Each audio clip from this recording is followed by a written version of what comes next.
Ассалаумағалейкум қазақ елі. Мына Талдықорған Өскемен автожолын салып жатыр мына Қытай компаниялары. Қытай компанияларының істеп жатқан жұмыстары сын көтермейді. Анау жақтан Өскеменнен бері қарай жүргеннен түгелі әншейін бүйтіп отырады, шоқалақ.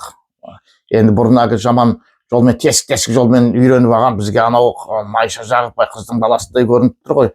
Ал енді нақтап келгенде Қытайда салып жатқан жол ғой. Мыналардың өзінің лабораториядан дұрыс өтпеген. Оны жаңағы дербес адамдар барып тексертіп, компаниялар қарап көрсетіп отырса, Қазавтодор қабылдаушы мекеме.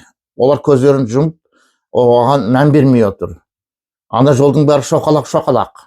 Және Қытай компанияларына 2 жыл ғана кепілдік беріп отыр олар.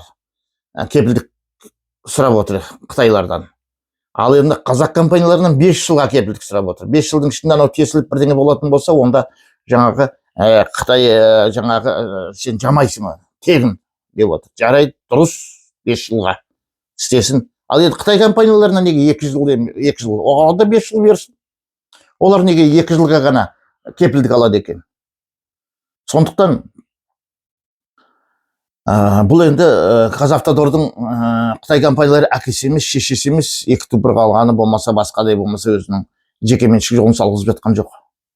Қытай компаниялары аса ерекше көңіл бөлуінің жаңағы себебін қаржы полициясы бар, прокуратура бар, мына КМБ бар, тексеріңдер. Неге олай лабораториядан дұрыс шықпаса, жолын бар шоқалақ болса, сонда бір ана 2 жылдан кейін баяғы ана компаниялар тайып тұрады екен. 2 жылдан кейін Қытай компаниялар болды, шетелден оны алдырта алмайсың да, кетті ол бітті. Ал қазақ компаниялары 5 жылға жарайды, ол жасайды, дұрыс. Аналарға да 5 жыл қылыңдар. Олар неге 2 жыл жаңағы кепілдік жасайды да кетеді. Ona кейін ана сапасыз қылып жасап жатқанда күмән бар. Сапасыз қылып жасағаннан кейін анау тесіледі баяғы. Тесілгеннен кейін Қазавтодор тағы миллиардтап ақша шашады. Аналар кетіп қалды, енді 2 жылдан кейін гарантиясы бітіп кетті. Біз не істейміз? Баяғы бәрі заңға келіп тұр, заңға сәйкес жаңағы бастарын шайқап шыға келеді. Ана жерде бар Қожа Насырдың жаңағы Шаштаразға барғанда, Қожа Насырды шашын алғанда қайта Шаштараз мақта жапсыра берді басына. Сол Қожа Насыр жарысына келгенде, ай қой енді мен қалғанына өзім жүгер егіп алам деп. Соқсап, ананы тесік кетеді, енді қалғанын өзіміз шұқып жасаймыз, сендер былай нетіп кетіңдер деп келісім солай шығар. Енді басқаша қалай түсінуге? Лабораториядан шықпай жатса, сендер неге оған тоқтатып, қайтадан аны қазғызып, мұқым жаңағы жолдың бәрі жарамсыз деп табу керек, қарау керек ана. 100 шақырым дейді енді. Енді біз енді маман емеспіз, бірақ жолда келе жатқанда осы итеңдеп отырамыз. Анадай ақшаға қазіргі технологиямен жол ондай болмайтын шығар.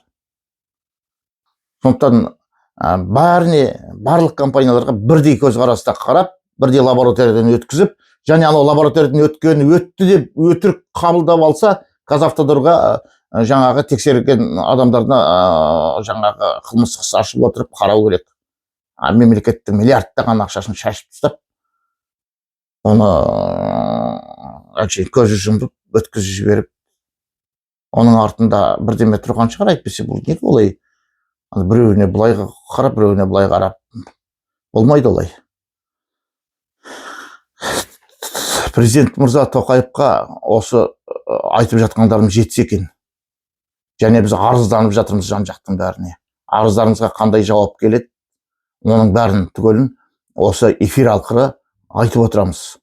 Ертең ана 90 жылдағы сияқты біз ана Семейге жете алмай қалғанбыз, қара жолмен айдағанбыз Семейге. Сол сияқты болып қалмасын. Сау саламат болыңыздар.